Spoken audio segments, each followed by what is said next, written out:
Guys, hari ni satu ada Alza, check engine tak ada, AT semua menyala. Lepas tu tak boleh start, customer hantar towing. So kita cari apa masalah dia. So kita scan dulu sebab check engine tak ada ke meter. Kita scan dulu, tengok apa hal lah. So issue tak ada, communication, issue. Kita baca issue.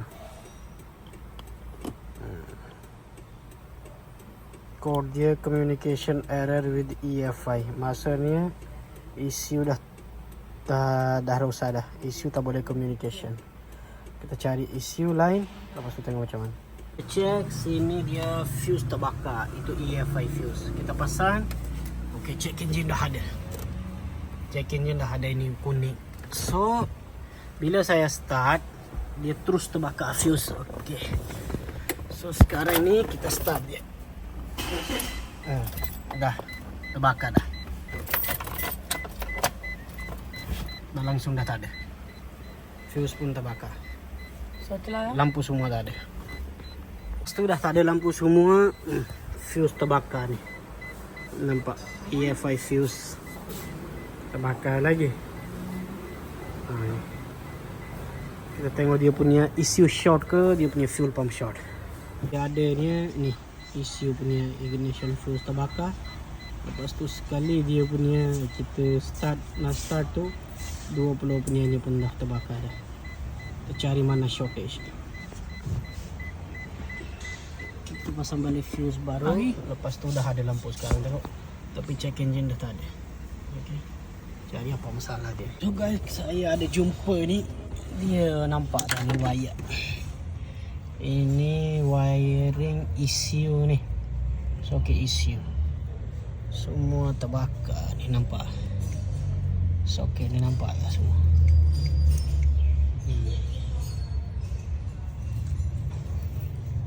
Tahu sampai mana dia terbakar ni.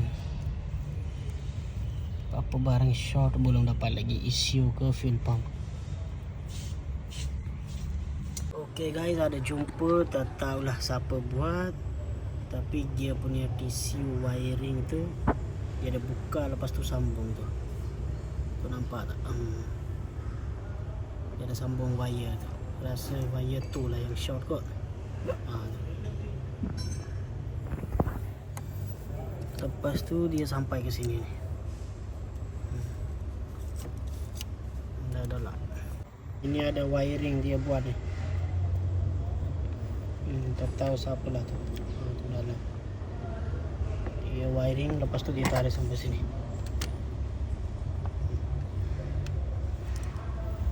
Tarik wiring. Tengok ni guys. Dia ada bypass wire ni, lepas tu pergi ke TCU punya gear. Ini nampak tak soket ni. Dia cabut ni. Dia bypass wiring ni pula sini. Tak tahu apa benda dia buat dengan ini TCU punya soket ni. Ini dia box TCU ni. Ni. Ini TCU dia buat, dia cek buka ni dua-dua, lepas tu dia bypass wiring ni. So lepas tukar issue tu, sana issue keluar, kita start balik, check engine dah ada, kita nak start. Dah boleh hidup dah. Okay, so masalah selesai, kita jumpa next video. Okay guys, so masalah kita dapat ni wire ni. Nampak dah terbakar wire sampai luar. So kita sambung balik satu wire. Wire ni pergi ke injector sana. Punca kereta ni ada orang dia masuk fuse ni 20. Sepatutnya ni EFI punya fuse dia 15. Orang tu dia masuk 20 fuse ni. So dia masuk fuse ni, fuse 20. Dia masuk fuse 20. Sepatutnya sini ada 15 fuse ni adanya ni EFI. So sebab dia masuk sini 20 fuse, sini dia touch, dia short sini, tapi dia terbakar wiring dalam. Sebab fuse sana dia tinggi, so dia terbakar wire ni sampai sini. Ni pergi ke soket ni, ini fuel pump punya wire. semua dari sini. Ini saya dah buka dashboard, dah start kereta. Sekarang dah alhamdulillah okey dah. Nampak tak? Start sekarang kita start. So, buka balik dashboard, cari dapat sana wiring semua. Okay guys. So masalah dah selesai. InsyaAllah kita jumpa dalam next video. So sebelum tukar fuse tu ikutlah berapa amp dia, tukar sama je, jangan yang lebih punya. Okay.